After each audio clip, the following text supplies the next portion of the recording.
She said push your Trustee Appleby.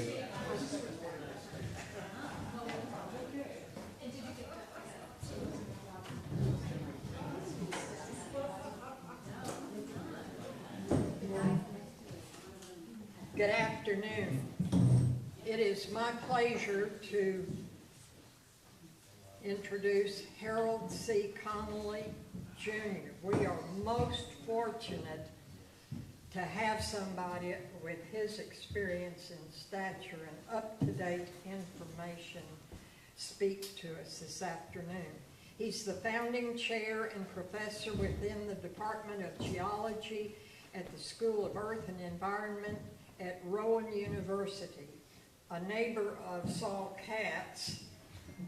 He's a research associate at the American Museum of Natural History, holds titles of mission sample scientist and co-investigator for NASA's New Frontiers 3 asteroid sample return mission, and I'm not going to give you this, responsible for coordinating and conducting a global team of scientists.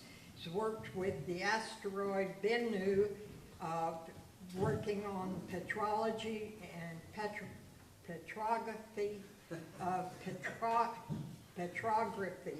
of meteorites and asteroid samples, has investigated the sample return from the asteroid Ryugu delivered by that spacecraft to Earth in 2022, a visiting professor at Hokkaido University and the University of Japan, has had an asteroid named after him, the 6761 Harold Connolly. And fitting with IRAS, he is a practicing Buddhist in the Nalanda tradition for over 30 years and currently a member of the Philadelphia Chensri Tibetan Buddhist Center and the Princeton Buddhist Meditation Group. So welcome.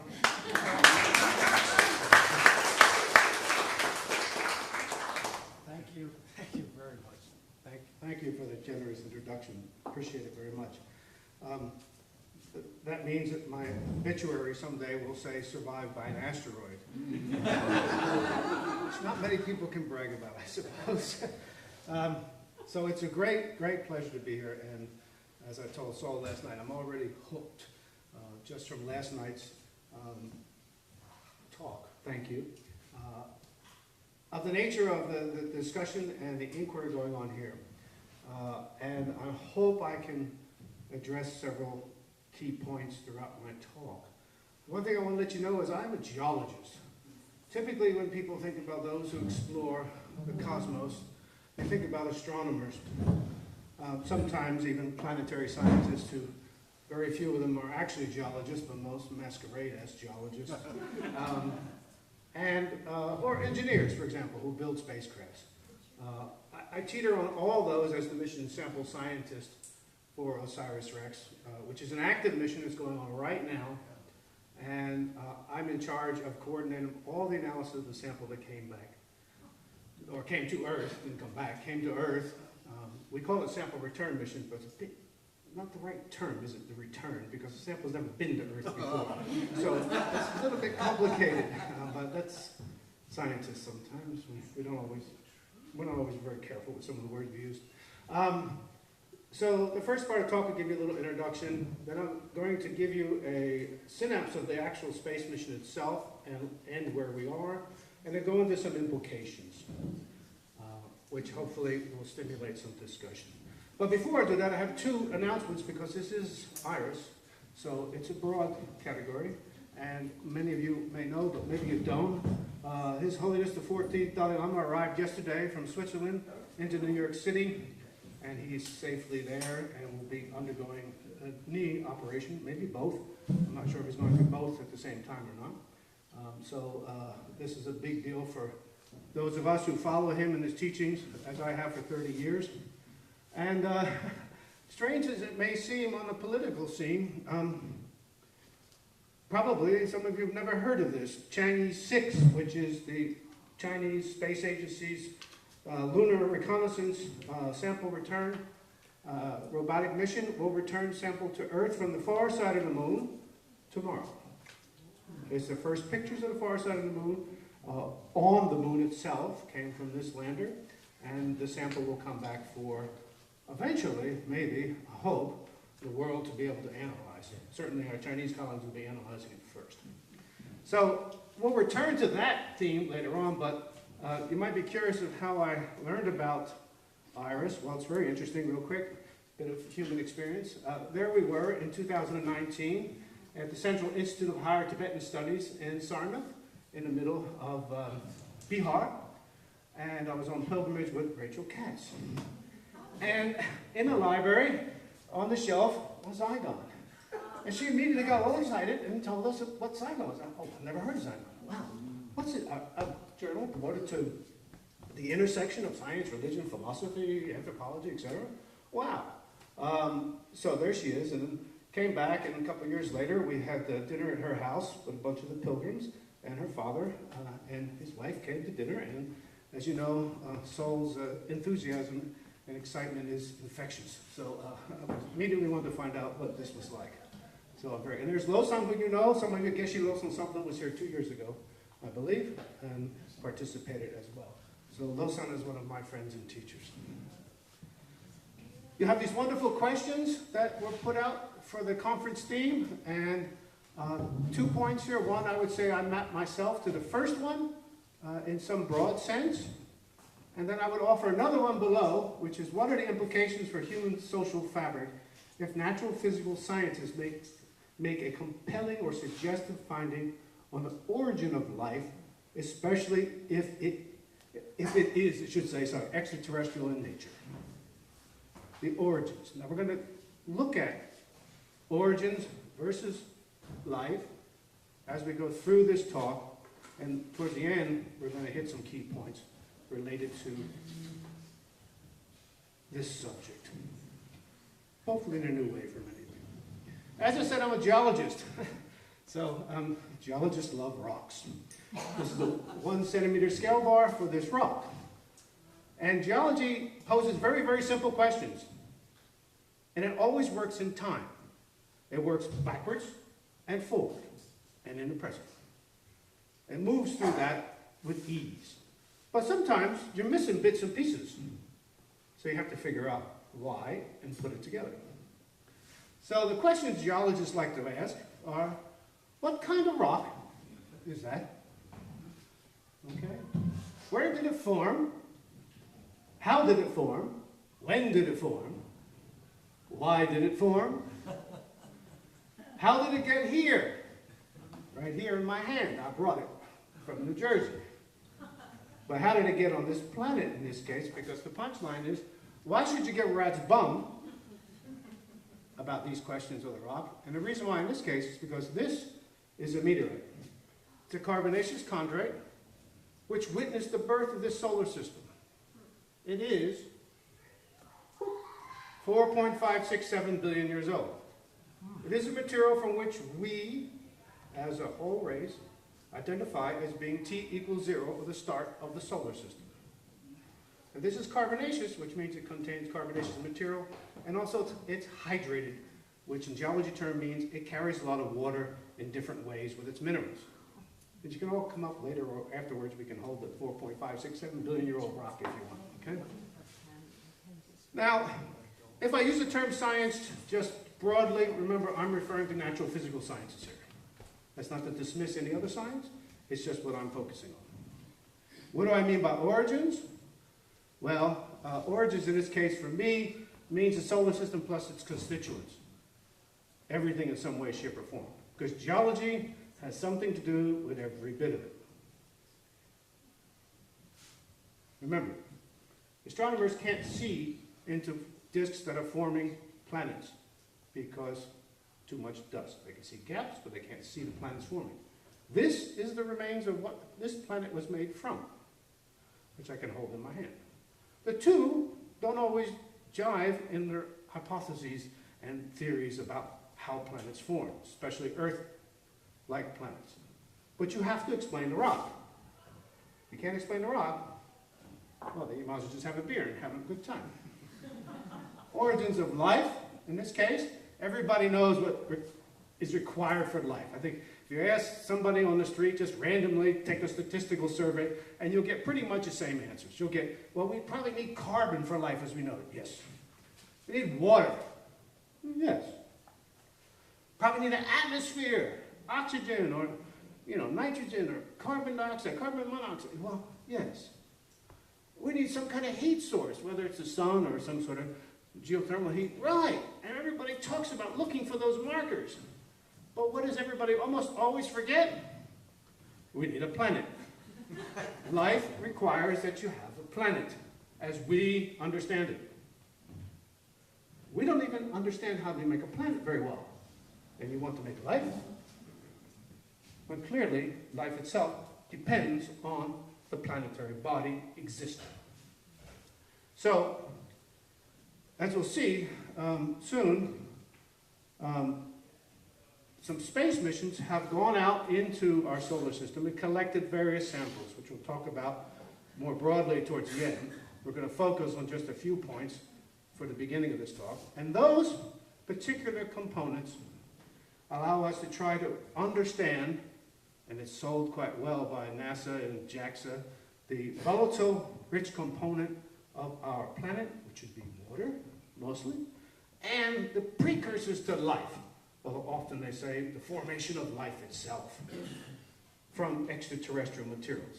Because there's nothing on the surface of this planet that is as old as this rock. Right? The Earth is dynamic, it's constantly moving, constantly changing, and we don't have the beginning stages of this planet in our laboratories. So, the key focus here for this part of the talk is on sample return missions from asteroids, because this meteorite comes from an asteroid. And up until recently, we didn't actually know exactly what kind of asteroids this rock came from. We had some laboratory data that suggested what it might be based on spectra or different wavelengths of light that's used to understand the surface of airless bodies, but we didn't know. JAXA, the Japanese space agency, was the first to bring back a sample from an asteroid called Itokawa. It is not carbonaceous, it's non-carbonaceous. So in answering a question such as, how did the Earth get water, or where did the components for life come from, that asteroid can't really help us, because it's actually, what we call in geology, highly metamorphosed. It's been cooked up. So anything of that kind of nature, volatile, gone, long time ago. But cooked up in a parent body, not the asteroid you see. The asteroid you see now is what's left of what was. It's a remnant, possibly even of more than one. Hayabusa 2, which we'll talk about briefly, and OSIRIS-REx both want to carbonaceous asteroids to collect sample. Bring it to Earth and ground truth, our remote sensing, and explore these questions I'm talking about. In 2001, I was very privileged. I'm a member of the JAXA Hayabusa 2 team. My equivalent, and I don't have a laser pointer, is Shogo Tachibana, the other Japanese person in this picture, who's in almost all the pictures, but of course it's difficult to tell with mask on, so about this tall, glasses, and dark hair. So that's all you can see. So this is Shogo here.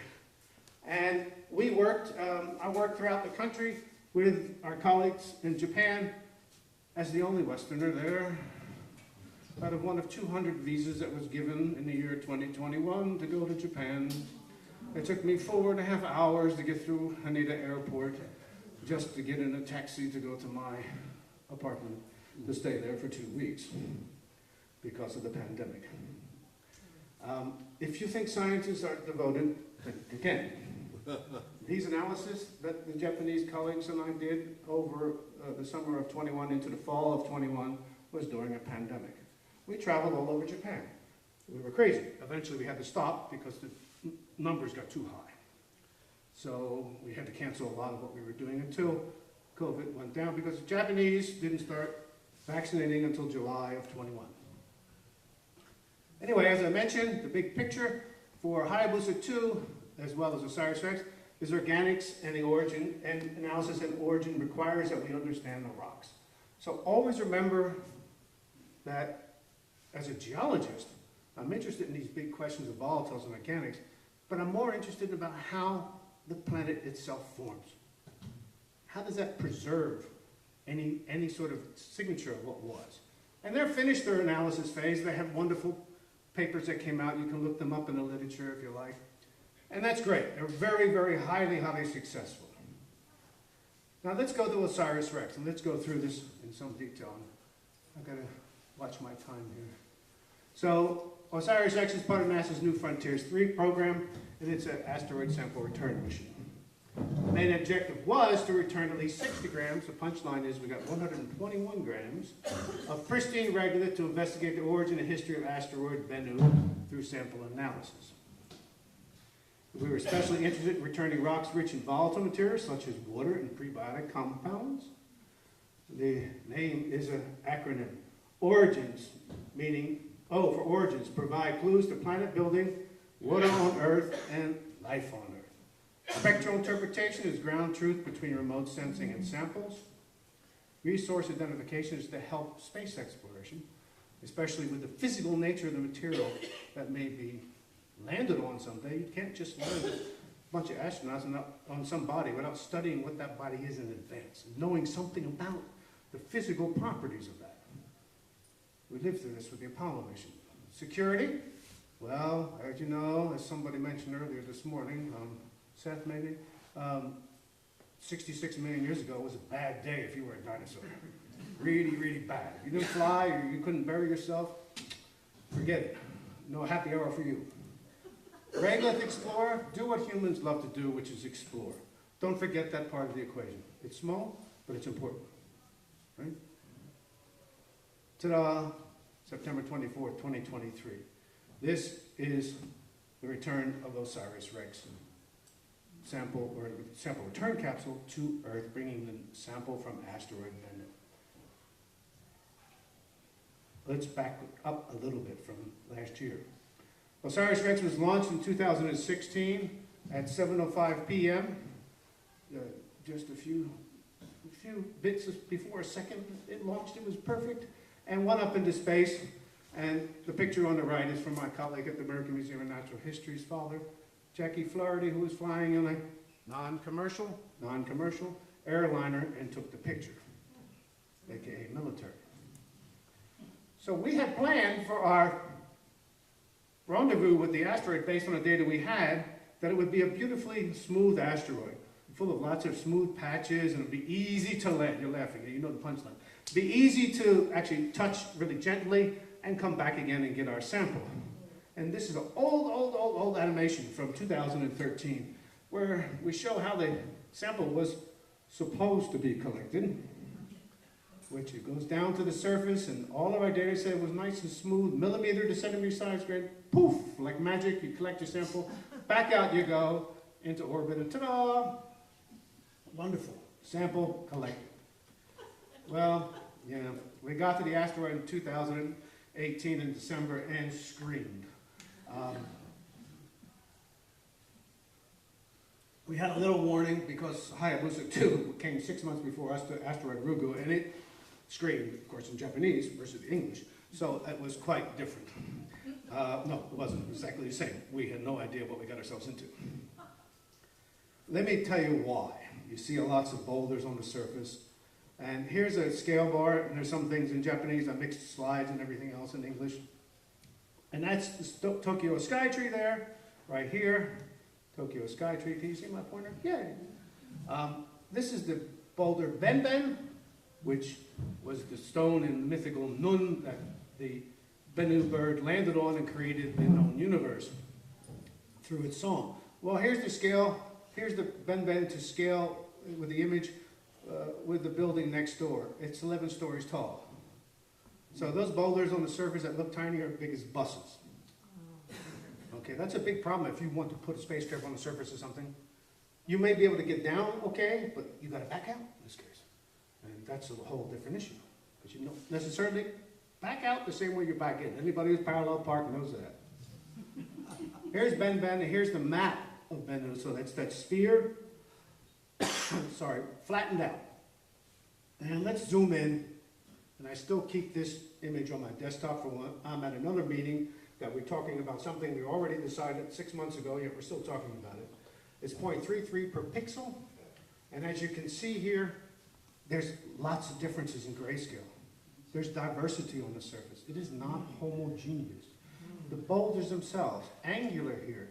Look, this is actually a breccia made up of composed of different parts, bound together. This was all amazing, incredible. Here you can see where the sun is, because here's a shadow. Here are actual impact craters on the surface of Bennu, from impact.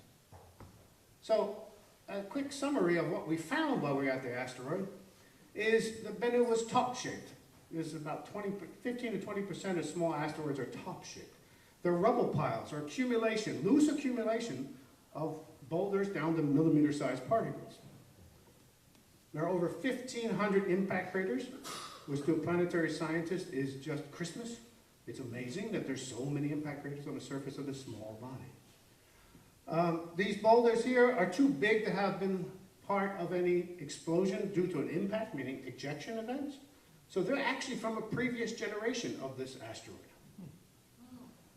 The asteroid is active, not like a comet, but we discovered in January of 19, just by luck, by some pictures from the NavCam that showed some stars that weren't in the right place, that they actually were not stars, that the surface actually went through explosions.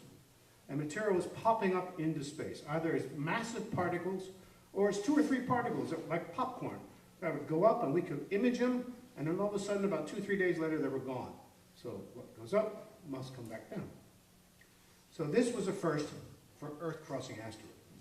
Remember, this asteroid itself, I didn't say it earlier, but it's Earth-crossing, so it is potentially hazardous, meaning it potentially might hit this planet at some point in the future.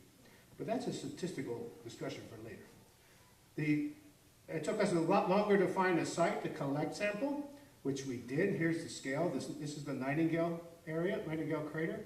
So that is where we collect the sample. Here is a scaled model, or scaled cartoon of the spacecraft and an SUV, typical American SUV for scale. We originally needed something that was an ellipse of about 50 meters wide, and our navigation got it down to 1.5. So it's pretty amazing. The engineers were incredible. Here's our collector. It's a 3-meter long arm with nitrogen bottles here with the tag SAM head, the main collector. And we're going to go through this quickly here. What happened was, after we collected the sample in October of 22, we looked at the images of the sample head. 4 o'clock in the morning I woke up, sorry, 20, not 22, 20, I've got my time frame in. And there was all this sparkling stuff coming out. Well, it was sample leaking out of the collector head, which nobody ever expected. Every one of these little bits of grains are somebody's PhD thesis. Getting really depressing. So we calculated it was quite a bit being lost every time we moved the arm. So the reason for that was because this circle is showing you where 3 large stones were stuck in the actual mylar flap that was supposed to close and keep the sample inside. Right, so we all panicked. So we quickly, all the way up to the administrator level of NASA, decided what we should do, and we decided, okay, we better close the sample up quickly. Before I do that, let me show you what happened with this animation that came out last year. This is based on the telemetry of the spacecraft to reconstruct, in this case, the animation of what happened. Now, it's supposed to touch, oh, wait a minute, it didn't stop. It's supposed to have touched the surface. It kept right on going. It went up 48 centimeters from my fingertips to here. And we never expected that. Okay, somebody will say there's some simulations or calculations I did that showed it might be possible. Okay, fine. But in a laboratory, we never experienced that. So what happened was we literally pushed sample into the collector head. We did fire the nitrogen, because you can see that poof, that's all the nitrogen that was fired, poofing out all the small grains. We're backing up here. So it told us that the asteroid is almost essentially held together only by gravity, not by tensile strength and gravity. Then we stored the head. We got a camera just for this purpose. And you can see, look, you can still see little sparkles going up. More PhD thesis is gone. Oh no. Okay, quick, closed up, done. Ta-da! So then we went back, nerve-wracking. Pandemic, couldn't be where you wanted to be, had to deal with being alone at home, on Zoom and everything, and telephone and blah, blah, blah. We went back, took some pictures. This is a picture that was sent. It's not a nice picture that you can download from NASA website, but it's a picture that the PI sent me from the control center when we got it, showing me the beautiful crater. So it has sentimental value for me. That's why I show it. It came by text, by the way. Right? You can see that we made an artificial crater. So in May 21, we said bye-bye. We fired our main thrusters, leaving asteroid Bennu to come back to Earth. Boom. Fast forward, September 23rd, 2023. The SRC landed at 8:52 a.m. brilliantly. It landed in the Utah desert. I was out there. It landed in a dry patch in the middle of the wet sand, which it had rained 3 days earlier. Not only that, it didn't bounce, it didn't roll, it didn't even wobble. It just went bloop, and stayed right there. And about 400 yards from there was an access road, military access road. How convenient, right? The universe is very, very kind. So while everybody was watching all these folks in the field on NASA television and the helicopter bringing the SRC back, or sample return capsule, to the curation facility, there were 8 of us in this little room here, this little tiny room, this little picture. Look, that's the back of my head on national television. That's the best I'll get to fame, right? So many of us are behind the scenes, a few of us are behind the scenes to make decisions if they needed to be made that didn't have to be made. Right? And then here I am as the only, look, you can tell, right? I have 14 of these shirts, so when you see 2 more on me later on in the week, they have all been washed. This is the curation facility where I had to make decisions in that room for the science team with the curators from Johnson Space Center. The next day, the sample was flown by a generous gift of the U.S. Air Force, Air Force, and a C-17 airplane to Ellington Air Base outside of Johnson Space Center, where it was trucked into the new curation facility. Here's me in front of the box carrying the sample, and quickly put on purge of nitrogen to keep it from, well, it was on purge of nitrogen, but put it in the actual clean room in nitrogen in a glove box to keep it isolated from the Earth's atmosphere. So the whole time the sample has been on purge with nitrogen. It took, very quickly, it took only about 3 hours to get it on nitrogen after we brought it out in the field. So it worked really fast. Just in case you're curious, most of my time while the sample was being processed was spent here, looking into the glove box room. I did spend time in the curation facility with the glove box looking at sample, but most of the time I was spent here communicating out to the rest of the world, the science world, for the OSIRIS-REx team from the curation facility. And this is the head of NASA curation right here. These are all the different people who work with me on the space mission. And you can vaguely see the person who took the picture right here if you look carefully. It's a reflection. So then we opened the canister on the 26th, and boom, there was lots of sample on the outside of the canister. Here's the actual TAGSAM head. So inside of that collector is the precious sample. And there was sample that had escaped during some process, maybe Earth's entry, and we were able to quickly scoop some up and start looking at it almost immediately after we opened it up, which was great. But of course, then you might all be familiar with this. Scientists cannot get lid off a sample capsule. NASA's billion-dollar asteroid mission thwarted by 2 pesky screws.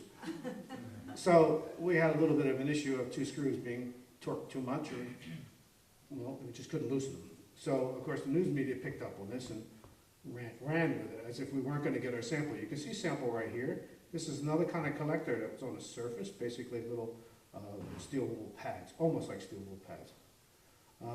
But the curation team right here, thinking here very hard, pensively, figured out if they just pushed the mylar flap, they could get sample out. So they didn't have to wait to get the other screws off. So they did. And from being quite ingenious, they collected 70.3 grams while the engineers figured out how to make a compliant screwdriver. Because you can't just use any screwdriver because you can't contaminate the sample. So this was the challenge, you see. Because the screwdriver could only be torqued so much before it was starting to actually break.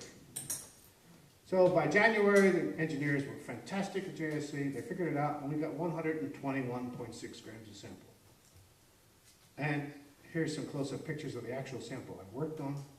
It's incredibly dark. I know this is maybe not the best kind of projection. It doesn't matter. It is that dark. The little speckles going through it, okay? And it's really, really black. And I'm very grateful to the organizers of this conference because our first paper on the sample analysis, Loretta and Connolly et al., comes out in 2 days. And I'm here in Star Island, so I don't have to deal with reporters. It's fantastic. I don't have an excuse. I said, I'm going away on retreat. I told everybody I'm going to be on a retreat for a week. Bye. Walk away. So stay tuned. You'll hear it on the news, but we have lots to say about the sample.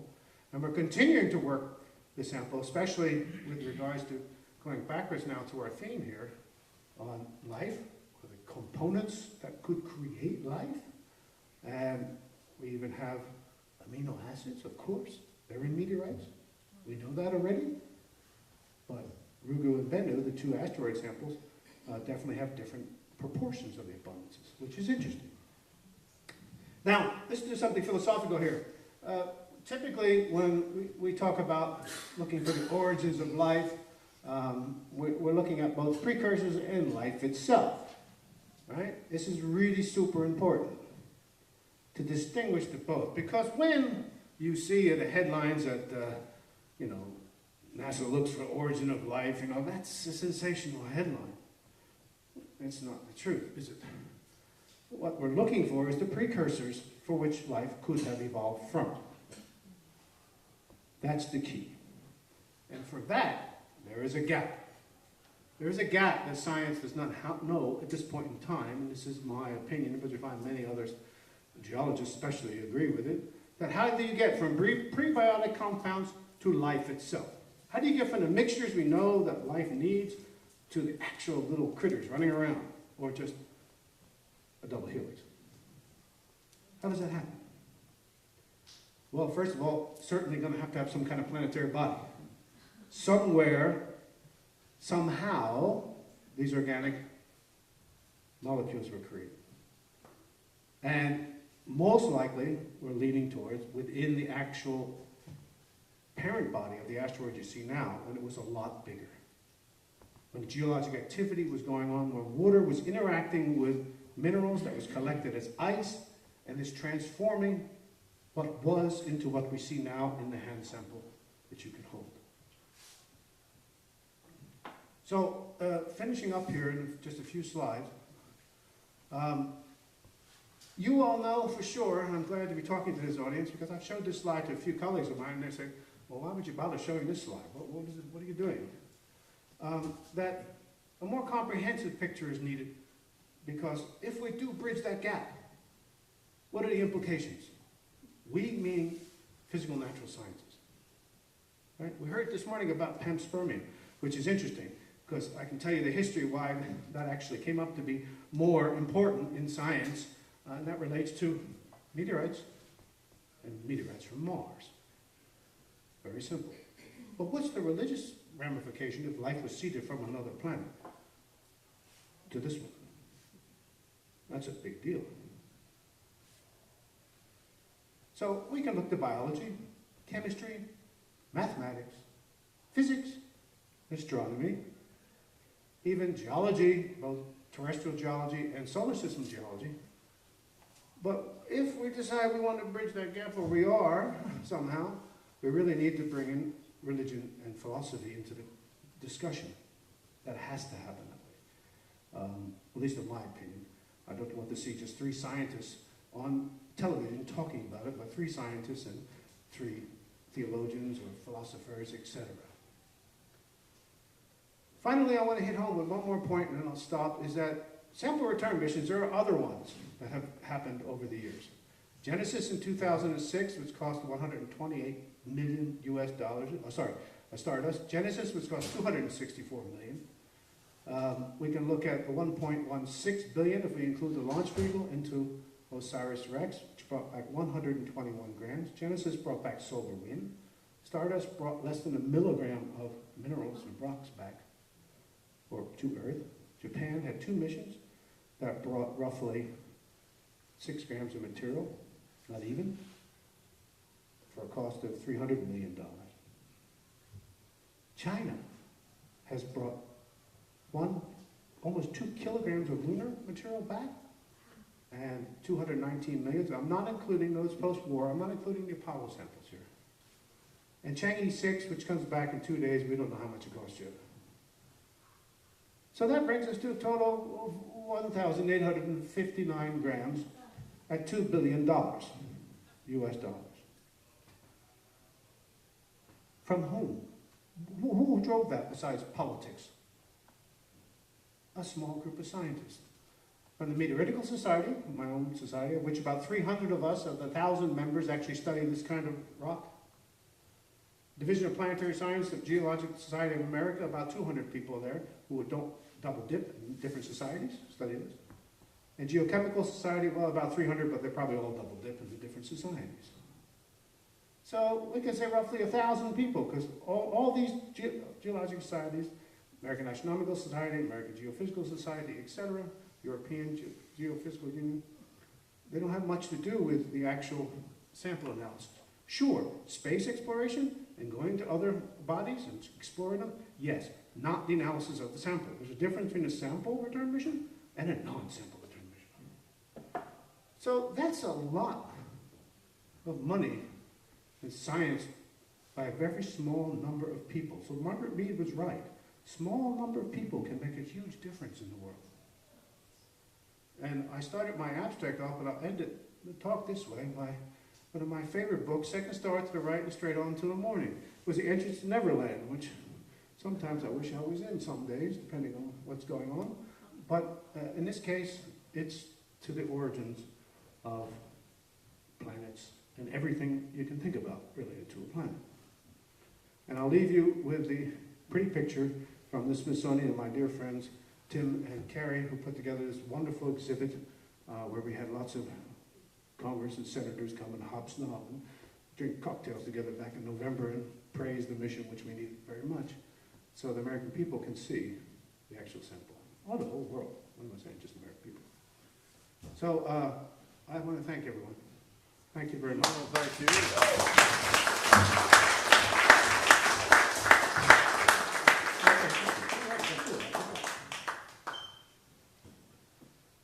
All right, so let's open up the floor for some questions. I see Calvin's hand first. I'll walk around the room, so we'll go this way around the room, so this side here. Hi, I'm Calvin Chatlos. I'm an addiction psychiatrist in New Jersey. I didn't quite get what pre-life origin molecules you actually identified. Well, we're still in the process of analyzing the sample. So it's quite a list of them at this point, but I haven't shown them all. So there was, at the Lunar Planetary Science Conference and at AppSciCon this year, we released a lot of this data. So this is just an example of what we have so far. So I would encourage you to read the abstracts on AppSciCon or Lunar and Planetary Science Conference. Thank you. You're welcome. I know I had a question back here. Yes? Nobody? I thought I had one. Any other questions? Sure. All right. Thanks. Just continuing on the amino acids, I guess I'm just curious, do you have some theories? Oh, sorry, Eric Astorian. I will be speaking Thursday afternoon. I'm just curious to know if there's some theory behind where that came from. I mean, are these rocks that were formed from planets that became asteroids, or where is it coming? So the idea of the prebiotic compounds is twofold. One, that they were somehow synthesized in the protostellar disk or the interstellar medium before accretion of the parent body that was any asteroid we see now, except for something really superhuman like Ceres. Or and they occurred during geological processing inside of that parent body through the interaction, most likely, of aqueous fluids, water, because these meteorites, wherever we're going to, are full of minerals that have water attached to them, okay, or trapped. And we know that that happens, well, it's the only way it can happen. We don't know for sure, but it's theory, not a hypothesis, that these asteroids early on, when they were accreting, the rock also accreted ices in the outer solar system. And then as they got big, radioactive decay as well as pressure began to melt, heat the rock and melt the ice, and it became fluid, and we have clear geologic evidence of fluid interaction, both fluid with rock that was previously there and deposition of minerals through fluid solution. So somehow that has to all relate. How? Well, I don't know. When I was a kid, my mother used to say, well, some things only God should know, but that's not good for a scientist, so I don't know. Any other questions? Salisbury.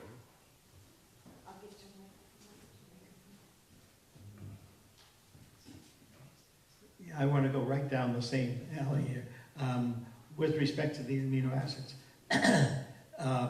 So there are, what about maybe 35 or 40 amino acids that are known? So do you have enough clues about which amino acids you had there?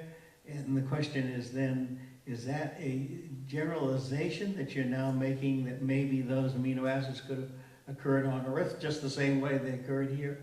Or is it some other mechanism that you think might be involved?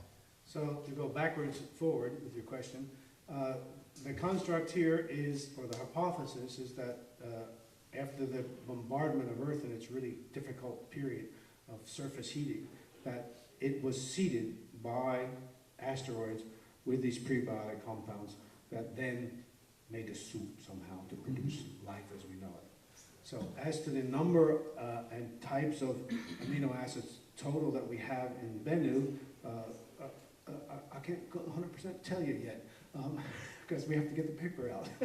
But for Ryugu, you can look at asteroid Ryugu, at their abundances, and I forget the exact amount, but it's not the total number, it's not all of them, but it's most of the important ones. That is amazing, because that's a very big clue. In case those of us who are interested in understanding from the astrobiology point of view, it seems to me, this is the first evidence that you have of the origin of these amino acids that are crucial for all of our lives here, already being present and being seeded by some other process. Well, we've known it through different meteorite studies, but they're not as significant. The number is not quite as much, I think, as the sample return showing. And the problem with meteorites, which I probably didn't capture very well, is that as soon as they hit the atmosphere, they're contaminated. Yes. They get eaten by bacteria and bugs, and the water from Earth begins to contaminate. And there is a huge difference. We have some fresh falls, winch coming in England, for example, which was quickly gathered and analyzed, literally began to alter while the scientists were watching it. Wow. So it happens that fast. Because imagine, you've been spending your whole life for 4.56 billion years living in a vacuum. It's very nice. Nothing happens to you unless somebody comes along and beats you up, which is another asteroid. Otherwise, you just stay there and you do nothing. A little bit of sunlight on the surface, so you get in the shade like me, so I don't have to worry about getting something. I'm so appreciative you can come here to IRAS to share this cutting-edge new discovery with us here today. So this is a really important day. Thank you, so. Thank you for your encouragement. Thank you very much. This is a quick follow-up question. This is Lisa Gibbons. Hello, Lisa. So there are amino acids in you found, but that doesn't mean they couldn't have also occurred here naturally, right? Is my science correct? Correct. That's part of the complexity of the issue. Right. But just the fact that it can be proven that it may come from extraterrestrial material, it means another part of the equation that has to be solved and constrained. Yeah. Any other questions? Yeah, Rod Dixon. Nucleic, have on this mission or any other, have you seen any of the phosphorus containing components that could make up a nucleic acid? Yes.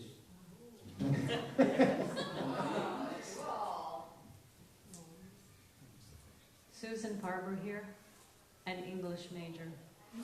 So this won't be very technical. I try to speak English, but I'm not very good at it. You're going to Asteroid Bennu, getting this sample and bringing it back is extraordinary, one of a kind, technological miracle. I expect that what you've learned, your team has learned, might make that easier the next time, and the next time, and the next time. What do you foresee when the capitalists get involved? So that's a great question. There's two parts of that question that I need to answer. One is that there were both Hayabusa 2 and OSIRIS-REx spacecraft, one by the Japanese aerospace industry, one by NASA. And we worked very, very closely together. So culturally, we exchanged much with each other in a way that had never been done before by two nations.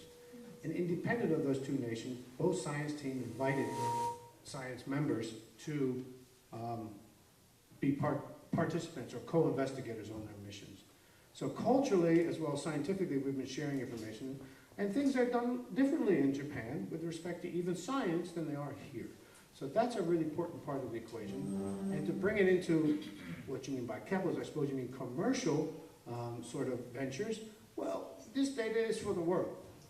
So if it helps in understanding a basis for space exploration for even those folks who are, you know, like Elon Musk and our Amazon guy, that's brilliant for me. I think that's fine. I have no philosophical problem with that in any way, shape, or form, and that's why we collect this data for the world to use. So as Modi said in India when it landed its first lunar module or robotic spacecraft on the surface, it was for the world, not just for Indian pride. So how long it takes before it just becomes all mucked up, that's a whole other question. All right, is there one last question? Paul, that's one. One last question. Yeah, there's a huge number of asteroids out there. How did you select the ones for which you brought samples? And also, a related question to the capitalism, how about the economic impact? Because we know things like rare earths here on Earth are limited, and we need them for high-tech motors and so forth. And might we get rare earths from the meteorites? So, okay, so two parts of that question. Two-part question I'll answer. So first one is, wait a minute, no, I forgot the first one. How did you select? I'll select, yeah, so the short answer is very carefully. But the scientific answer, is we needed a carbonaceous chondrite. It had to be Earth crossing because we needed to be able to get to it at a certain expense and a certain amount of fuel, and that led a series of very small possibilities. And we picked one in the end that we thought would be the best. The Japanese picked the other one, which we both were deciding which one should pick which one. So that's how we picked it, right? Because when you run a space mission, we launched in 16. In 11, we were awarded the mission. Every month, even to the day, even with finances, is often planned out with a space mission years in advance. So all that has to fit into a certain cost cap, too. By the way, we delivered a spacecraft, OSIRIS-REx, $22 million under budget, on time, to a launch pad, and we're still under budget. Thank you. Now, you know, very proud. How about rare earths? So the rare earth, so that's an interesting argument, so, yes, they contain rare earth elements. The question is not whether or not to mine them, is what is the expense in doing so? So, you know, there are certain places in the country where people talk about nations having conquered something or whatever for the geologic resources. Oh, baloney. Bullshit. So it takes a lot of money and a lot of resources to mine, right? So rare earth elements was your question. We don't even need to go to rare earth elements. We need to go to things like lithium, cobalt, nickel, and copper. Right. 500,000 tons, assuming the lithium isn't produced by brine, but by ore, 500,000 tons has to be mined and refined to get your pretty old electric car battery. at 1 ton to 15 tons, 1 ton of ore to 15 tons of CO2 released in the atmosphere. That doesn't include the amount of diesel that's used in the mining.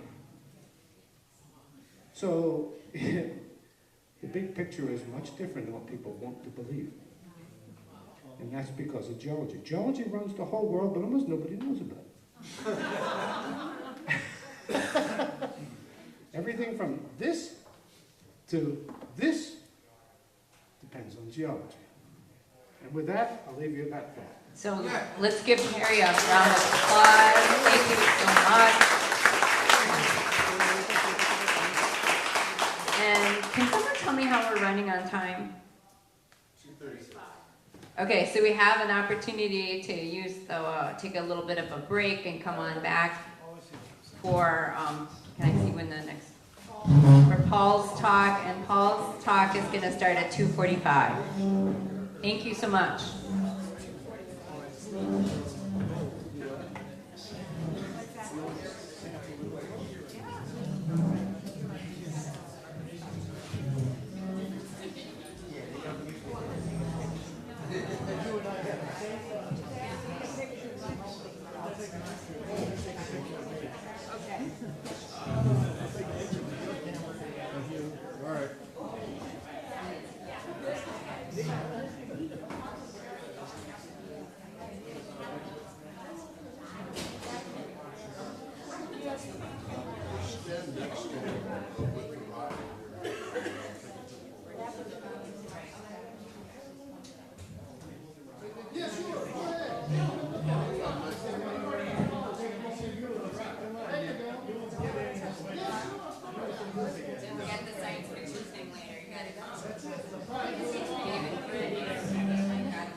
This should.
Where did this land?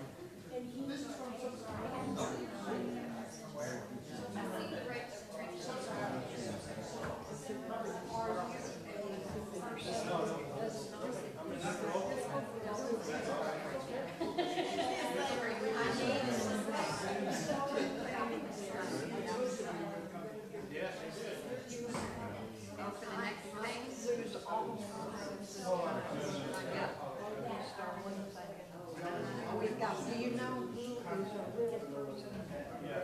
That's,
give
That's a little reward for what you did. We mean that he was inspired by It's worthwhile. I see it's amazing. Yeah. Well, I actually like your buddy here, or your neighbor. He had him a lot. He sure got a picture like you did. I'm going to put all the pictures. Everybody, I'm going to have a whole page of little mug shots. Right, oh, good, good. I got to go find out who's it. Pictures.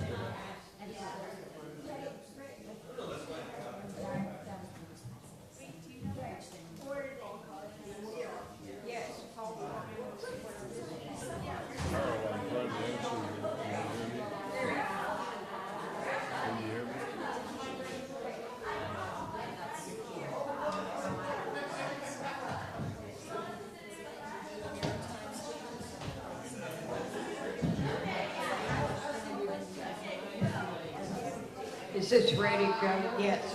Okay, folks, it's time to get started.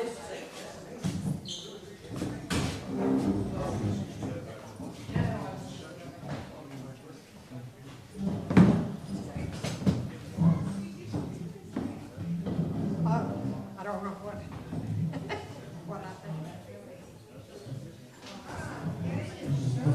Okay, for those of you who've been around IRAS at all, Paul Carr needs no introduction. And you never know what Paul is going to be presenting on, because he is one Renaissance man. I mean, it can go from one area to another area. This afternoon, he's going to be putting on the hat, "Might extraterrestrials be intelligent souls?" Paul has a BS, an MS from MIT, PhD from Brandeis Institute. He's a fellow of the Institute of Electrical and Electronic Engineers. He led the Air Force Research Laboratory branch that developed the low-cost surface acoustic wave SAW filters used in cell phones and radar. After he retired in 1995, the Templeton Foundation awarded him grants for science and religion courses that he taught in the philosophy department at U of Mass Lowell. He wrote a book, Beauty in Science and Spirit, in 2006. He championed the 2017 IRAS Climate Change Conference and received the 2018 IRAS Academic Fellow Award. He's published over 90 papers in scientific journals, including Zygon, and has 10 patents. He has a website, mirrorofnature.org. And this past year, he published an autobiography, Love's in My Life, Spirituality, Science, Family, with 85 illustrations on Amazon. And interestingly, I think I'm correct, Paul, was your father not a Methodist minister, and your daughter is an Episcopal priest, is she not? One of my daughters is president. One of the daughters. So you've got 3 generations with the scientist in between, first and third generation on that. Welcome, Paul. We're glad to hear. Well, thank you. I think I'll just use this one. That's the one you're supposed to. Good afternoon. Thank you for coming. I'm asking a very, I think, thought-provoking and theological and technical, scientific questions. Might extraterrestrials be intelligent souls? But as a precursor of that, I'm going to first give you a little background, some of my background and personal experience. Could you put the mic a little closer? Can hold it a little closer? Yes. So I'm first giving you a little background on the debate between Carl Sagan, who is well known through his Cosmos series, and then Ernst Mayr, who's maybe not as well known. Is it likely that there are other civilizations like ours in the universe? Of course, we've been assuming that, and they had a debate about it. How I came to know Ernst Mayr was he was a retired Harvard professor at the Cotton Woodland Retirement Village at 100 Old Whittaker Road in Bedford, Mass, and it turns out that in 1998, after living at 178 Old Whittaker Road, just up the street, I would walk down our road and talk with him. And so, and he gave me this book. This is Biology, the Science of the Living World. And so I got to know his opinions, and that's how I learned about this debate. But in any case, just to fill you in, when Darwin published his Origin of the Species in 1959, he was not aware of Mendel's genetics, by which characteristics are transmitted from generation to generation. Ernst Mayr was one of the leaders in the synthesis of Darwin's natural selection and Mendel's genetic laws. So let's go first talk a little about Carl Sagan, just sort of review for maybe many of you, a champion of cosmic curiosity. He was an American astronomer, cosmologist, astrophysicist, author, and science communicator. He popularized science through his captivating writing and an iconic television series, Cosmos. How many people remember Cosmos, by the way? Oh, great, great. That was one of my introductions to modern astronomy. He was a leading advocate for the search for extraterrestrial intelligence. That was our first talk this morning. We're finding out how they're doing, and so forth. It turns out that there's a video of Carl Sagan using this Drake equation, developed by Frank Drake back in 1961, a long time ago. And I hope equations don't turn you off, but it turns out the probability N of a civilization in the Milky Way, and by the way, Carl Sagan was concerned about that, only the Milky Way at the time, and he the number of a civilization is equal to product of all these factors, which I'll read to you. First is the average rate of star formation in our galaxy. How fast do they form? The fraction of the stars with planetary systems. And at the time he did this, he had to make an educated guess. Since 1995, we now have discovered that most stars have planets around them, but he made an educated guess at that time. The number of planets in habitable zones within these systems, the fraction of planets that develop life, the fraction of planets in which life evolves intelligence. Well, we regard ourselves as intelligent, so at least it happened here. That's one data point, isn't it? And then the fraction of intelligent life that develops technology for interstellar communication. We've only had that technology for maybe 50 years, something like that. And then the average lifetime of a communicative civilization. Let's hope ours lasts. So anyway, just in summary, his legacy, a call to action. Sagan emphasized the importance of seeking out potential extraterrestrial civilizations. He was a big advocate of that. He interpreted the Drake equations as predicting intelligent life. The number he came up was, it was very probable within the Milky Way. There's a video where he goes through and made educated guess on all of that and came to the conclusion, yeah, there are intelligent civilizations within our own Milky Way. And he highlighted the potential, but he also, in his career, he highlighted the potential dangers that could threaten the longevity of civilizations, namely nuclear war. Remember his nuclear winter showing, not only would we be destroyed by direct hits, but also the atmosphere would be full of debris that would block out the sun. And we'd have a black, I think he pointed that out, the blackening of the sky would cause a nuclear winter, which would have a disastrous effects for all of civilization. But he did encourage global cooperation searching for life beyond Earth. So a great legacy during his short life, relatively short life, compared to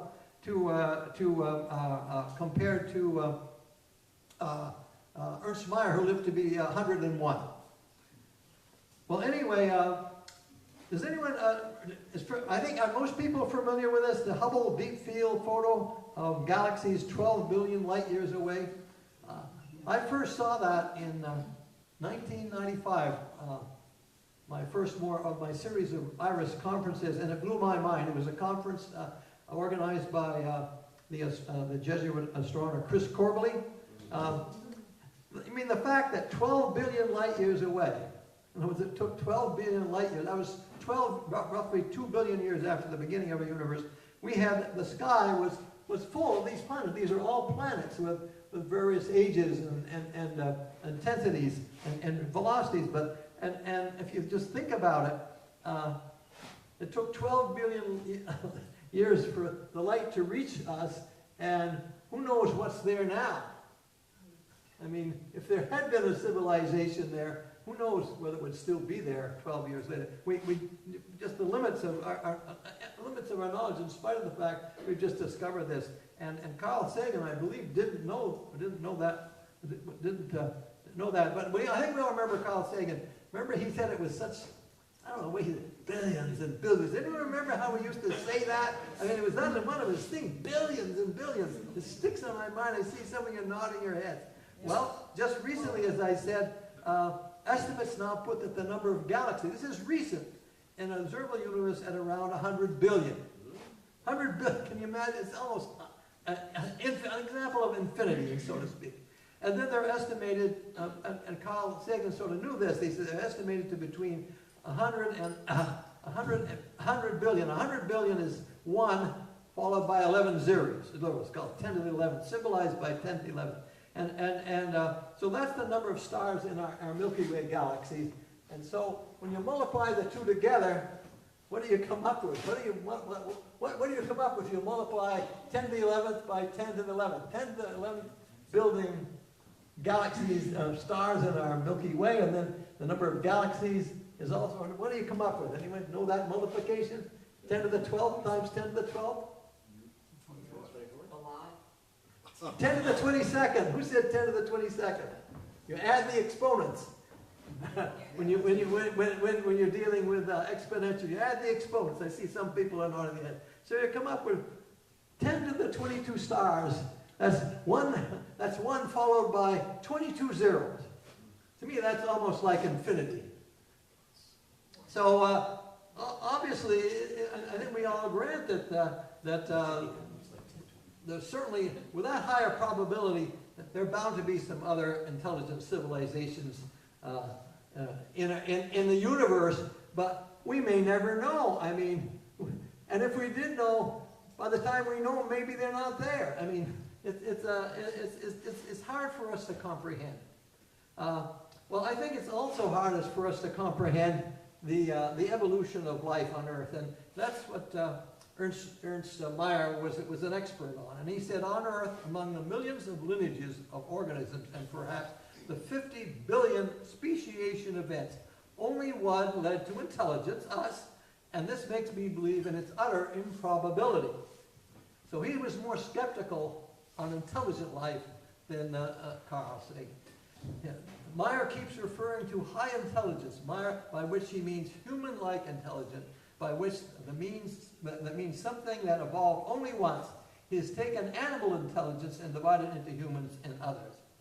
So anyway, here's a history. You heard a verbal, by the way, you heard a verbal description of this chart this morning. Basically, the Earth came into existence about 4.5 billion years ago, and then about 3.8 billion years ago, we had the simple prokaryote cells. And it took billions of years to get our modern cells. These are the cells in our bodies, and they're called eukaryote, and they're different from the prokaryote. They're in terms of sophistication, but also the nucleus contains the DNA, as opposed to these more primitive cells. But in the process, these eukaryote cells develop the ability to convert sunlight, to use sunlight to convert carbon dioxide into oxygen. And the oxygen level built up so that we could have multicellular beings symbolized by, the beginning, and then we have life in the ocean, jellyfish among the first, and fish, and then we have land animals. The humans basically don't even show up on this time scale. So that's the history of life on Earth that Ernst Mayr was very familiar with. And here's just another plot of the buildup of atmosphere, of the oxygen in our atmosphere, and you can see how long it took. The first living cells were 3.8 billion, and then billions of years later it started building up to, it's about 20% of our atmosphere is oxygen. What's the other major component of our atmosphere? Nitrogen, that's right. Because we don't use that, but we get our energy by combining the sugars in our blood with oxygen, and the byproducts are water and carbon dioxide. So that was known as the Cambrian explosion of life, and it was only in the last 10% in the history of the Earth we started getting multicellular life, and we humans came along only in the last million years, which is very recent. Here's another picture of, again, another depiction of simple prokaryote life, then the complex life, cooperative life, and then the modern life forms. And Ernst Mayr says that, I think he said, of all the 50 million speciations, we have only one intelligent creature, which is us. So we're very recent. Here's mitochondrial Eve. In other words, passed down from mother to offspring, all mitochondrial. In other words, that's the energy portion of our cell. The mitochondria are the part of our cell that converts the oxygen and sugar into energy. And so we all have these mitochondrial DNA, and by as soon as we were able to sequence DNA, basically every mother passes on her mitochondria. That's the biggest part of the egg cell to her children, and this is IRAS of the first human mitochondrial Eve, only 300 before our common years, 300 million years, and thousands. So that's quite recent that we humans have been around. So here's a sort of a breakout of the history of life. I've sort of rounded off the numbers, but history of life on Earth. First single cell life was roughly 4 million years ago, and then an order of magnitude later, Cambrian explosion of cooperative cellular life, and then mammals. We mammals came along about 40 million years ago, and then first primates and humans was 4 million. Neanderthal, our closest cousins, go back around 400,000 years ago, maybe more precisely, maybe 1,000, but 40,000 years ago, we see the cave paintings in southern France, and the Neanderthals went extinct, and then the last, I guess you all learned, maybe was it 10 years ago that we discovered that most of us have a few percentage of Neanderthal DNA in our DNA, and so we're related to them a little bit. Somewhat. There was obviously some intermarriage before they went extinct. Then another major milestone was when the humans invented agriculture, and then writing is only roughly 4,000 years ago when we have written history. Modern scientific evolution and printing came along roughly 400 years ago. And in our lifetime, at least my lifetime, electronics and satellite communication 40 years ago, and then the internet and Facebook. So tremendous progress in the last few years when you consider how long it took for us to get this far. So let's go back to let's go back now to 250 million years ago when we had the first dinosaurs, and they dominated our planet from 250 million years, 51 million years ago to 65 million years ago when an asteroid hit our Earth and it started cooling. They weren't adapted to the lower temperatures, the lowering temperatures, and we mammals are more adapted to cold temperatures, and we started to predominate. And here's a history of, say, starting roughly 60 million years ago. And the baseline is, this is relative to now. It turns out this thermal maximum was 12 degrees C. That's what roughly, or 8 to 12, from 8 degrees C to 12 degrees C. That was when the dinosaurs flourished. And there was no ice on the Earth, as shown here. There was no ice on the Earth. Sea levels were at least 100 feet higher. And after that asteroid hit the Earth, you can see this gradual cooling is shown here. And we started getting the Antarctic ice sheet just around, shown here, about 40 million years ago. And as the cooling continued, particularly more recently, we started getting ice on the North Pole, shown here, but maybe around 9 million years ago we started getting ice. And of course, sea levels were a lot lower. And of course, when sea levels were 100 feet higher, where do you think Star Island was? Underwater, right? Okay, so here's another plot with different scales showing the same cooling. Again, the baseline is 0. That's today's temperatures. Our average temperature is 0. So, and this see the time scale here is in thousands of years. So about 20,000 years ago, Star Island, and there was an ice cap. The North Pole, the Antarctic ice cap, went down all the way down to where? Maybe Virginia and Washington. So Star Island and the northern hemisphere was all covered by ice. Started melting, and very slowly, over from roughly 18,000 years ago to about 11,000 years ago, we had global warming. And then we've had the benefit. And this is modern civilization has flourished, and agriculture has flourished in the last 11,000 years, up until a few centuries ago, we started burning fossil fuels, and carbon dioxide levels have gone up extremely rapidly, 300 times faster than the emergence from the Ice Age. Before that, about for the last million years on this time scale, we have these periodic warm periods of about 10,000, and then ice ages in between. So we have about every 100,000 years, there was a warm period, but most of the time our Earth, particularly this part of the Earth, was covered with ice. So this is the period in which we human mammals are well adapted, and why we've taken over, why we're the predominant species in the world, because we're better adapted. And just to remind you, this is when the dinosaurs predominated, from 250 to roughly 50 million. This is when when we had the different time scales here, but we had dinosaurs for roughly 200 million years. They were well adapted to temperatures. Here's a Fahrenheit scale.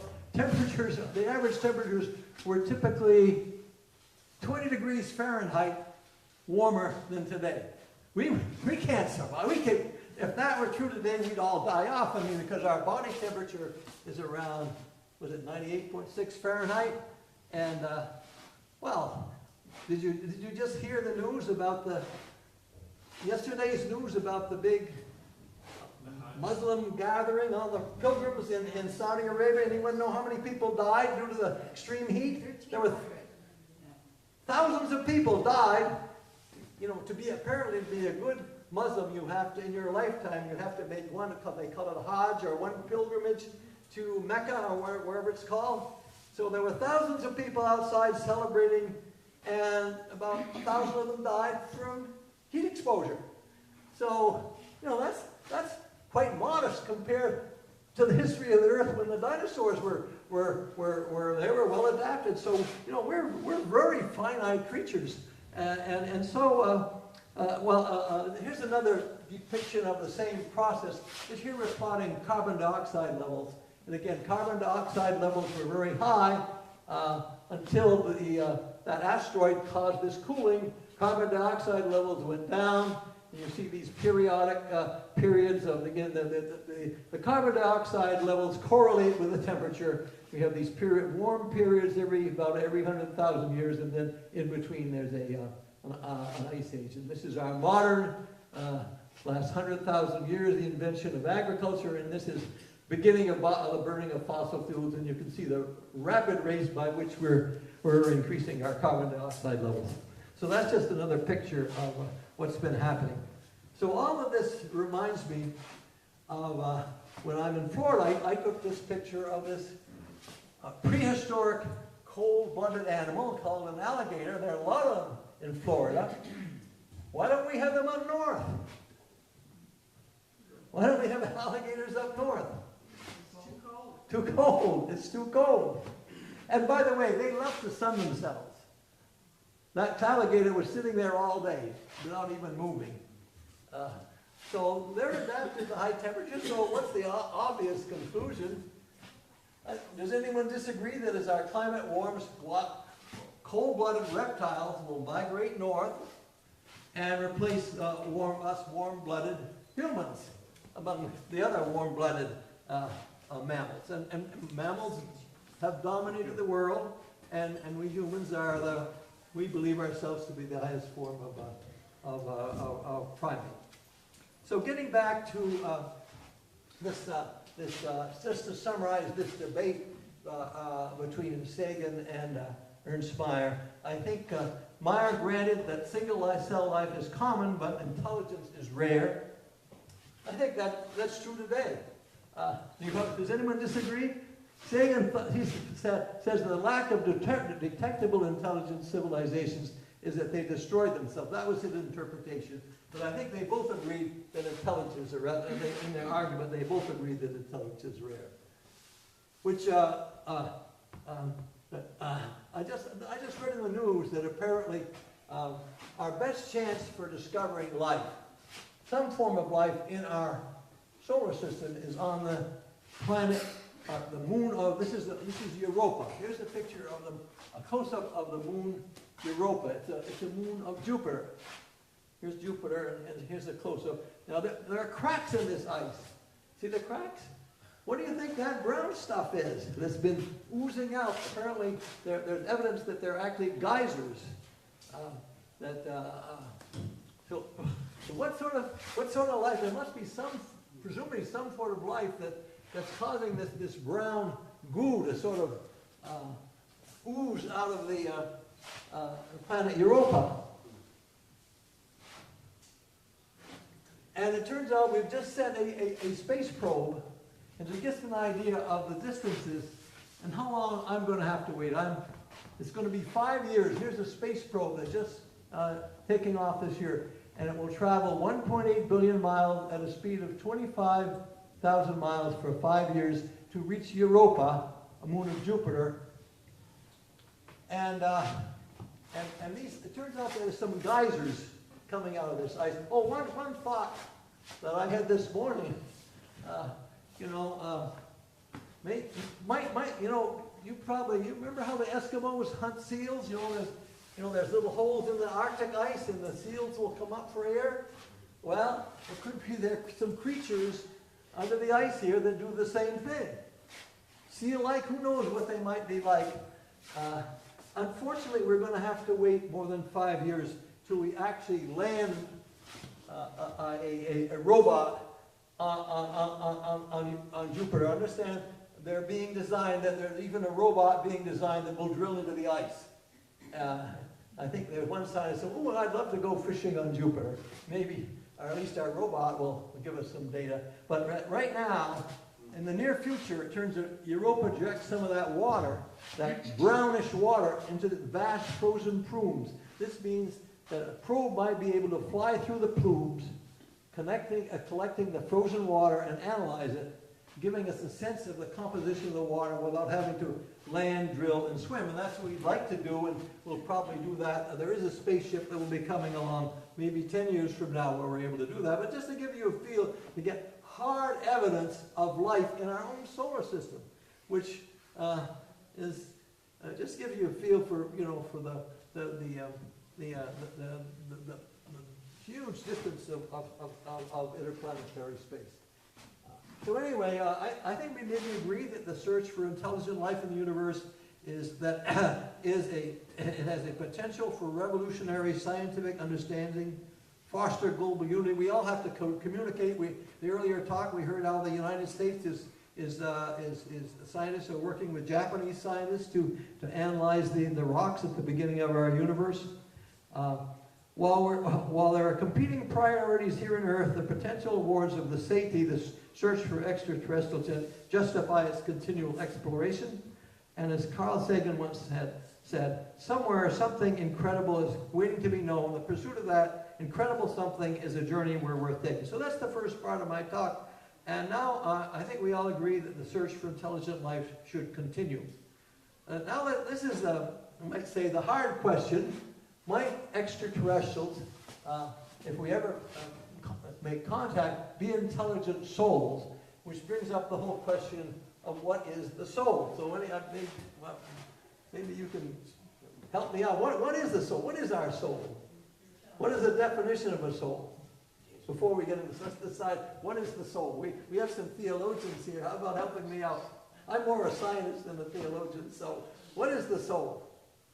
It says, Something that survives death, maybe? Pardon? Something that comes in at birth and leaves at death, or something like that? Something that makes, yeah, that's right. I look at it as my emergent identity.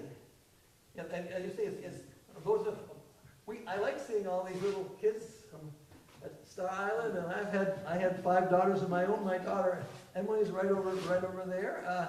I've known her since she was born, and she has the same personality as a baby that she has today.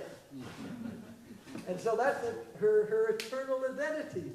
And when she was a little kid, we used to call her MC Enterprise. She loves to travel. And she travels very quickly all over the world. Emily might want to comment on all the places she's been, but that her adventure design, that's been her essential self. Now, my oldest daughter, Kirsten, some of you know my oldest daughter, Kirsten, is very cautious, and last year she was here for the program, and she had a little bit of a cough, and decided that she wouldn't be up to coming out to teach at Star Island this summer because she's so cautious. That would never happen to Emily. Emily is here, and I'm sure that happened to Emily. She would be here working. There is a certain eternal element to being a person. Does anyone disagree? There's a certain personality, and so that's just a little. I'll talk a little bit more, but I now want to get into the issue and ask the questions: do animals have souls? And it turns out that the major world religions don't agree. And maybe if we discovered interterrestrial, maybe they would agree. But anyway, let's go through the world religions. The concept of a soul is central to Christianity, the Abrahamic religions, Christianity, Judaism, and Islam. It's essential, but it's primarily associated with humans created in God's image, as in the first chapter of Genesis. We were created in the image of God. And for me, the soul is my emergent, essential self, my identity, and eternal. Like the Greeks believed that our soul was eternal. As did Paul. One of my favorite scripture passages is my wife Ginny is here. Some of you remember my wife Ginny. We were both widowed, but the reason she's here is she has trouble. She's on a walker, and it's very hard for her to negotiate the island, and it's very hard for her to get packed up. So there's an example of our physical body wasting away, as Paul said in 2 Corinthians. He said, though our outer bodies or our outer nature is wasting away, our inner nature is renewed each day. For we look not to the things that are seen, but the things that are unseen. But the things that are seen are temporal, our physical bodies, but the things that are unseen are eternal. And let's face it, our souls are not seen directly. They're inferred from our life experience, right? You can't measure a soul, so to speak, as such. It's a perception. But anyway, in any case, getting back to the animals are seen as part of God's creation, but they lack the moral understanding and capacity for spiritual growth that humans possess. That's why the Abrahamic leaders do not believe that animals have souls. Yes. Here, this little poem by William Blake, I think, helps us to define what a soul is. He says, I sought my God, and my God I couldn't find.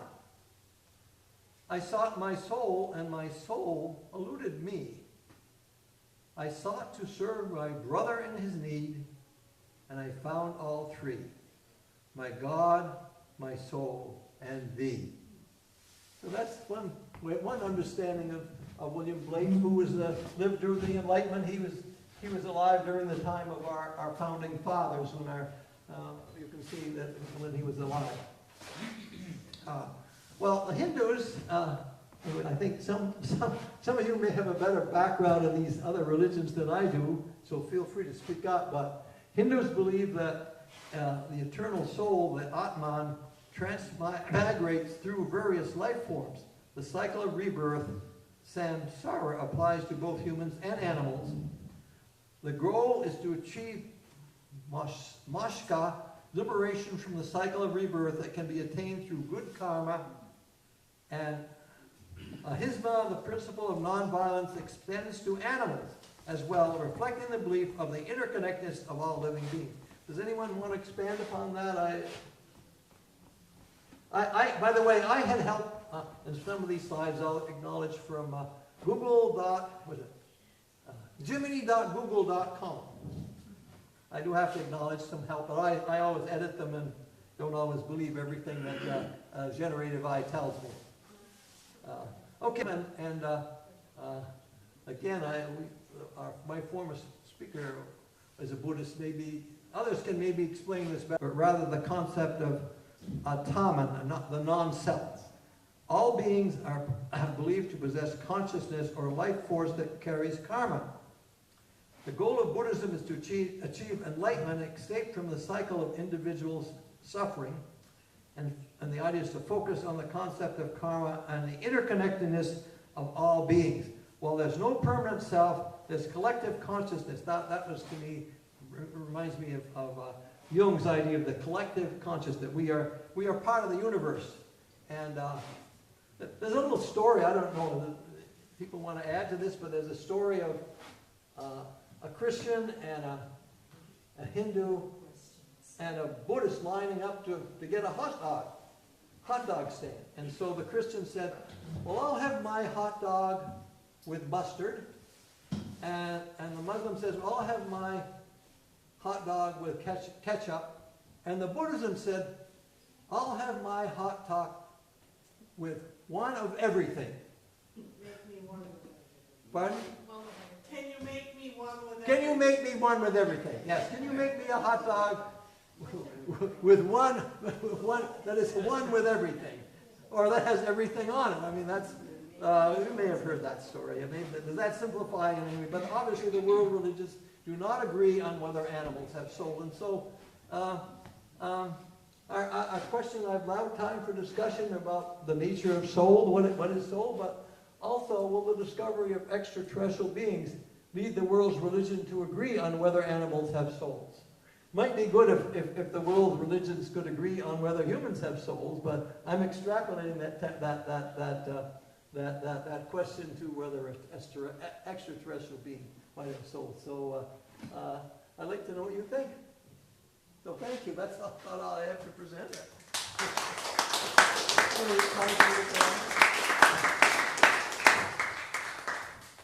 All right, we're probably going to run out of time after about 2 questions. So, and I'm sure Paul would be glad to discuss this with you further if you'll catch him later. So let's have 2 quick questions, see if we can get 2 questions in. Who would like to ask a question?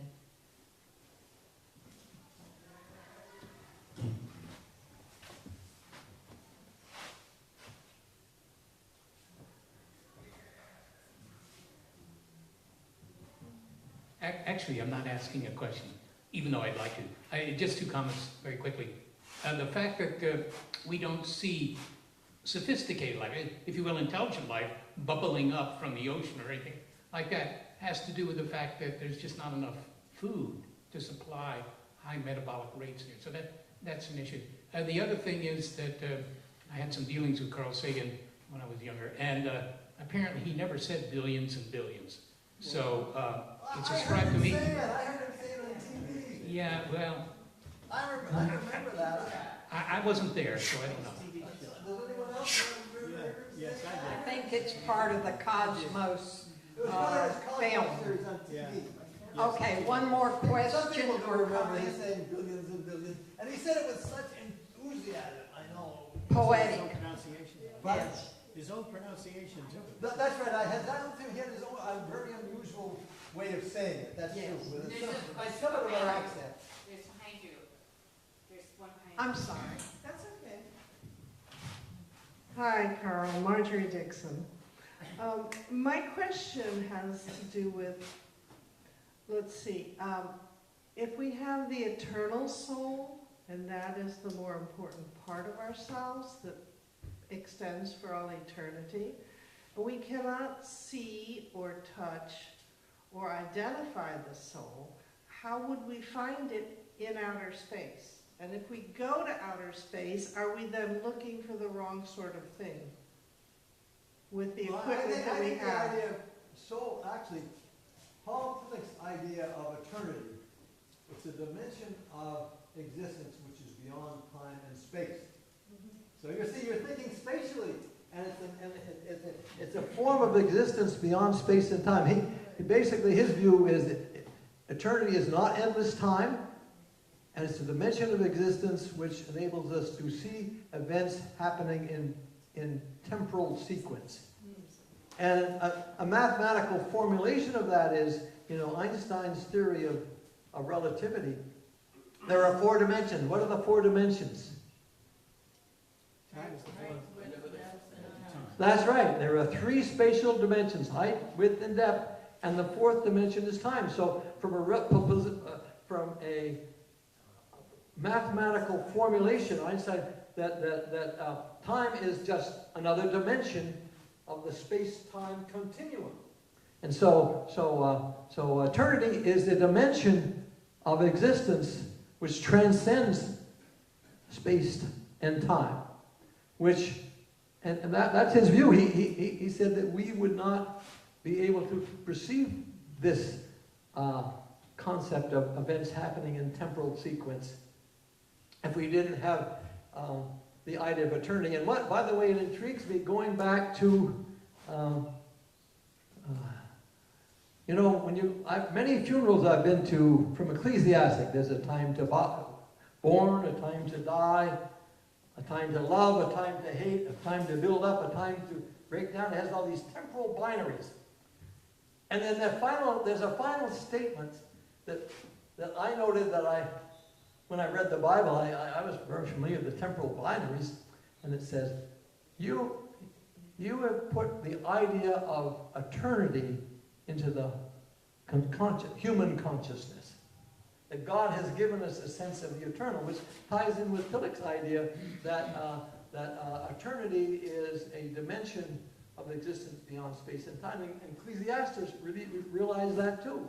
That we see these temporal binaries, and yes, yes, yeah. Yes. Paul, the word soul is really controversial between philosophers and this and that. How do you define soul as opposed to sentience? Okay. Soul versus sentience. Oh, okay. Well, many of us IRASians remember. What was his name? He spoke here. I just can't remember right his name, but he wrote The Symbolic Species. The author of The Symbolic Species. Terry Deacon wrote The Symbolic Species, and he also wrote a sequel to which I wrote a review in Saigon called again I forget the exact title, but he very clearly defines that bacteria, the simplest form of bacteria, he would say have sentience. And by sentience, he means the ability to survive, to seek out. The simplest organisms have to know where to find food, or else they'll die, and they have to avoid. They say that in the biological world, the objective is to eat. You have to eat. You have to eat and avoid being eaten. That's true. We don't realize that, but I have a picture. I have a picture of one of those cave you know, appeared in the cave wall, and it shows all the humans with their bow and arrows taking down a woolly mammoth. But beside that woolly mammoth on the ground, it looked like there was a dead human. So apparently one of those hunters got taken down by that woolly mammoth before the rest of the gang took him down. So, you know, hunters get taken down by these wild creatures, right? I mean, you've even heard of sometimes the animal trainer, the lion trainer gets in trouble when he displeases his lion. He thought he had this lion all trained, and yet he gets in trouble too. So, you know, we have to we eat and avoid being eaten. That's part of life. Okay, thank you, thank you.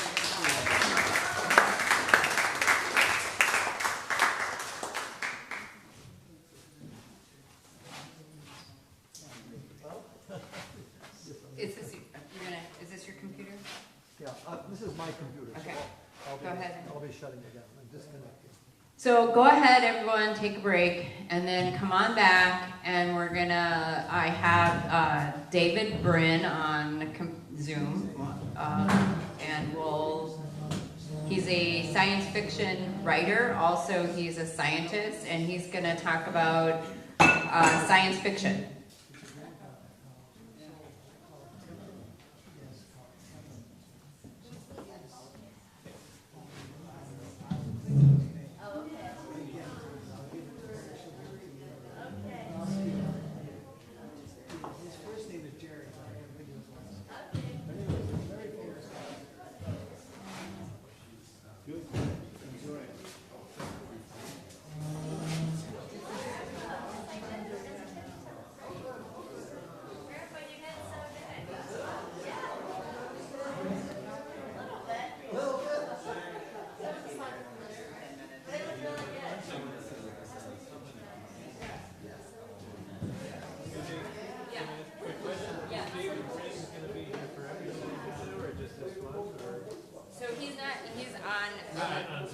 Right, but he's actually a recording. I mean, I recorded him on Zoom, and if you want to actually get a hold of him, he has offered for people to actually get a hold of him. Yeah, no, I was just curious. I thought he was live streaming. No. If you recorded it, that's great. Will that be on the YouTube channel? No, I can't put that on because he asked me to play video clips. So that's going to turn off here in just about 15 minutes. So, yeah, but he does talk about, like, he takes each day and he gives about a 15 to 20 minute presentation, and then he offers up movies suggestions. So his recordings will be each of the science fiction films? Yes. Or just that? Okay, that's what I wanted to know. No, that's, I yes, was but torn it's not because going to be on that's fine. the video. I was torn That's why because I it's wanna linking. go to the geological today. All right. It's tough. Yeah, it's too much, I think, right? Yes.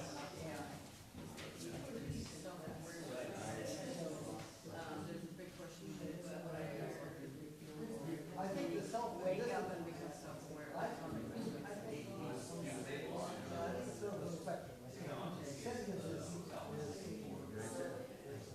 Finding food and getting being eaten.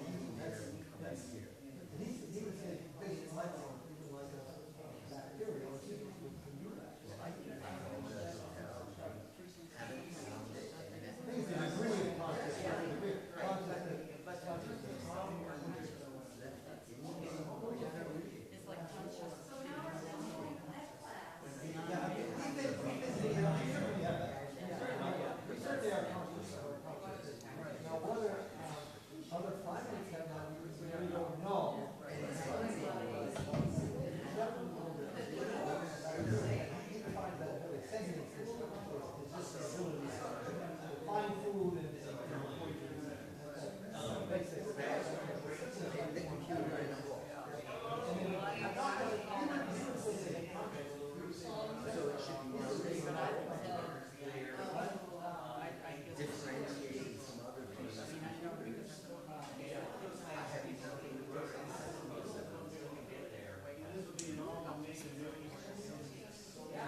That's right. That's right. That's right, that's right. And then beyond learning, which is where you become a product of your environment. Right. Would be to wake up and become aware of the different. Right, that's right. That's right, that's right. So this level of cognition, they would say it's the same self, I think it's whatever they call it. That's right, like a cow. Maybe you have this series of cows and they would say a cow is a life, as if there's a better. There's a essential self that goes from being a very simple life form to a more advanced life form. Yes. That we humans are a result of this progression of being part of a more complex and more human-like animal. That's how I understand their concept of essential human. That's what they do. They do it as essential stuff. That they do have the simple animals have primitive souls, and then like an elephant, you have memory. You have a higher element of soul, and then some of the primates like our cousins will have a more developed soul, and then finally you get reincarnated as a human. They believe in reincarnation, and that's my understanding. That's why they believe that there is that even the most primitive animals do have a soul, and they believe in the development. It is a nice concept.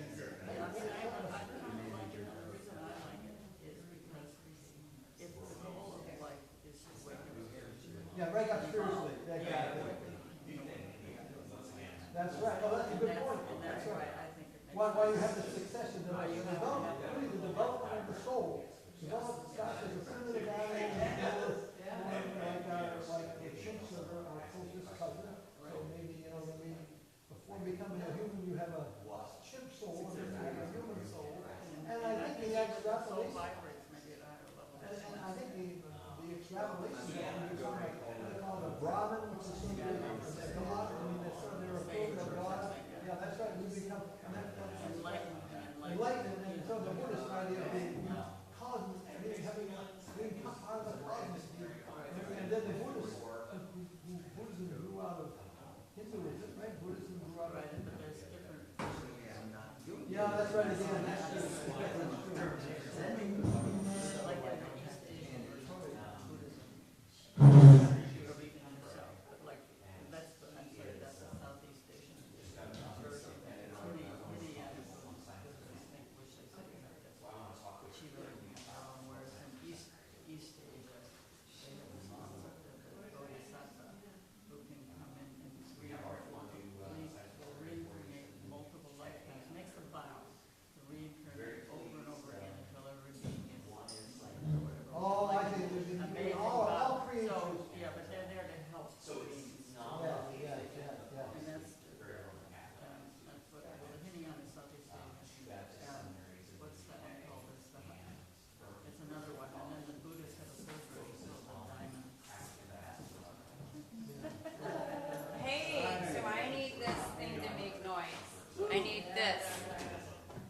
To go through the speakers. Yeah, do I need this to do that? Yeah, we can set it up.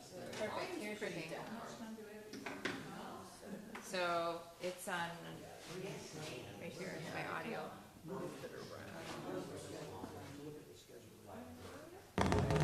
Yeah, can we turn it down?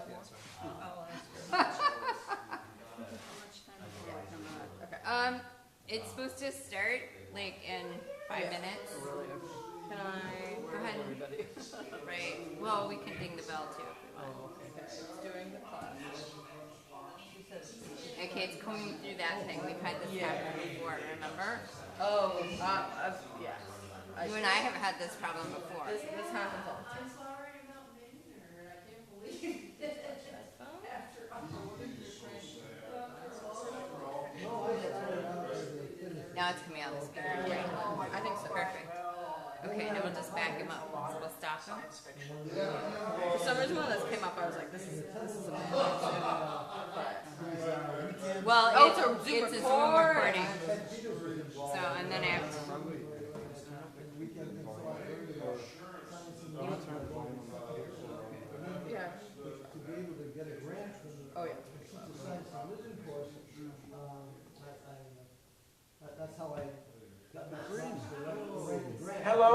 David Brin here, and I'd like to thank Mayor Moore and other organizers That's good, I don't know how to do it. for inviting me to.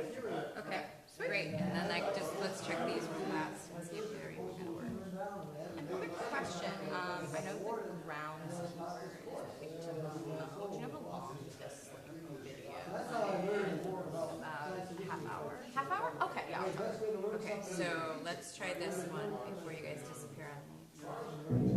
14 years ago, That sounds right. 2001, A Space Odyssey was the astounding epic that aroused a generation, Is there a telling reason them I'm not seeing a video? where they might be headed.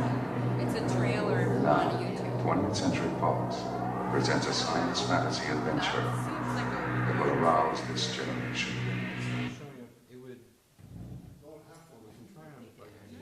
But yeah, but that's the HDMI connects it to there. Right. It might be. Oh, the thing you were talking about last time. Look, I'll cut the malarkey. We're facing a critical.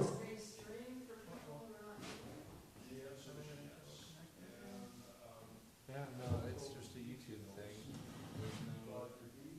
So they're not gonna let us stream it? It's just dark for the first few. Oh, okay, so stop there. And then let's see if it'll show up for us. Yeah. On the big thing, real fast. And then we can always back it all the way up. I'm gonna keep it muted. I don't need to hear this. Yeah, there we go. Thank you.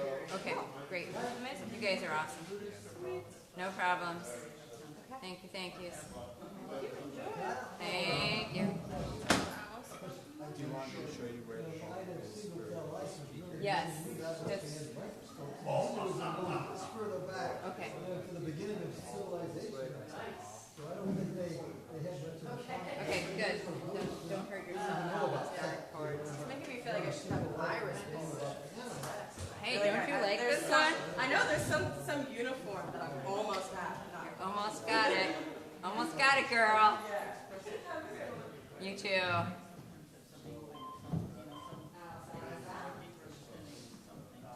Planning on a group photo tomorrow at 12:15. I'll announce it today and I'll announce it tomorrow. Different jobs, different jobs for And I suppose on the chalkboard too. Good. So where do you think the lights are for these lights? You think just around the corner? These lights, I think, are back here. Yeah. Right. Back this way. Yeah. Yeah, this way, right? There it is. Yeah, I want you guys to see.